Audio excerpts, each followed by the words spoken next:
Iran Israel উত্তেজনার মধ্যেই ইরাকের ইরানপন্থী প্যারামিলিশিয়া বাহিনীর সেনা ঘাঁটিতে হামলার ঘটনা। অভিযোগের তীর যুক্তরাষ্ট্রের দিকে।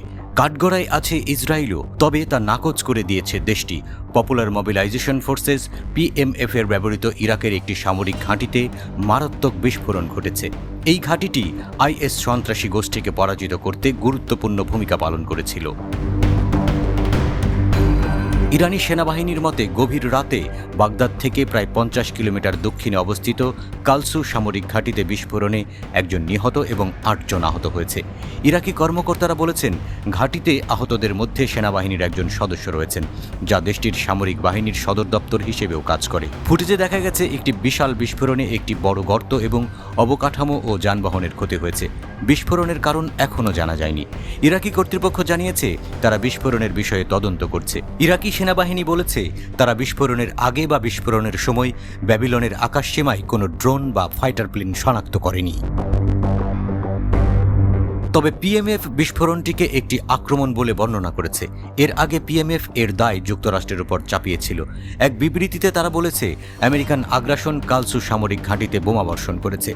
মার্কিন যুক্তরাষ্ট্র ইরাকে বিমান হামলার পিছনে রয়েছে এমন অভিযোগ প্রত্যাখ্যান করেছে। মার্কিন যুক্তরাষ্ট্রের কেন্দ্রীয় কমান্ড সেন্টকম এক্সে বলেছেন, আজ মার্কিন যুক্তরাষ্ট্র ইরাকে বিমান হামলা চালিয়েছে বলে দাবি করা প্রতিবেদন সম্পর্কে আমরা সচেতন। সেসব রিপোর্ট সত্য নয়। মার্কিন যুক্তরাষ্ট্র আজ ইরাকে বিমান হামলা চালায়নি।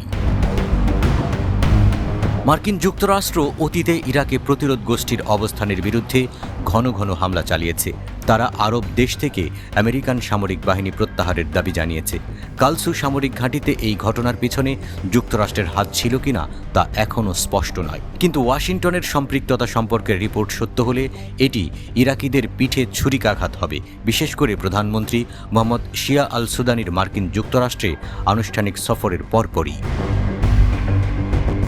এদিকে PMF ঘাঁটিতে বিস্ফোরণের জন্য ইসরায়েলের দিকেও আঙুল তোলা হয়েছে।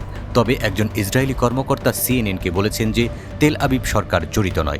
ঘটনায় ইসরায়েলের সম্পৃক্ততার রিপোর্ট সত্য হলে তার জন্য দায়ী হবে যুক্তরাষ্ট্র, কারণ ইরাকের আকাশসীমার উপর যুক্তরাষ্ট্রের নিয়ন্ত্রণ রয়েছে। নিঃসন্দেহে মার্কিন সমর্থন ছাড়া ইসরায়েল ইরাকের অভ্যন্তরে কোনো হামলা চালাতে পারত না। ইরাকের অভ্যন্তরে মার্কিন যুক্তরাষ্ট্র বা ইসরায়েলের যে কোনো হামলা দেশটির সার্বভৌমত্ব এবং আঞ্চলিক অখণ্ডতা লঙ্ঘনের সমান। দায়েশ সন্ত্রাসী গোষ্ঠীর ক্রমবর্ধমান হুমকি মোকাবেলায় কয়েক ডজন সশস্ত্র উপদলের জোটের অংশ হিসেবে 2014 সালে ইরাকে পপুলার মোবিলাইজেশন ফোর্স গঠন করা হয়েছিল।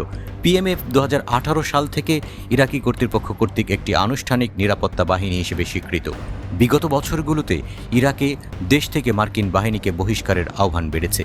বর্তমানে মার্কিন বিরোধী গাজায় ইসরায়েলে গণহত্যা যুদ্ধের প্রতি ওয়াশিংটনের সমর্থনের কারণে ইরাকের অনুভূতি তুঙ্গে রয়েছে।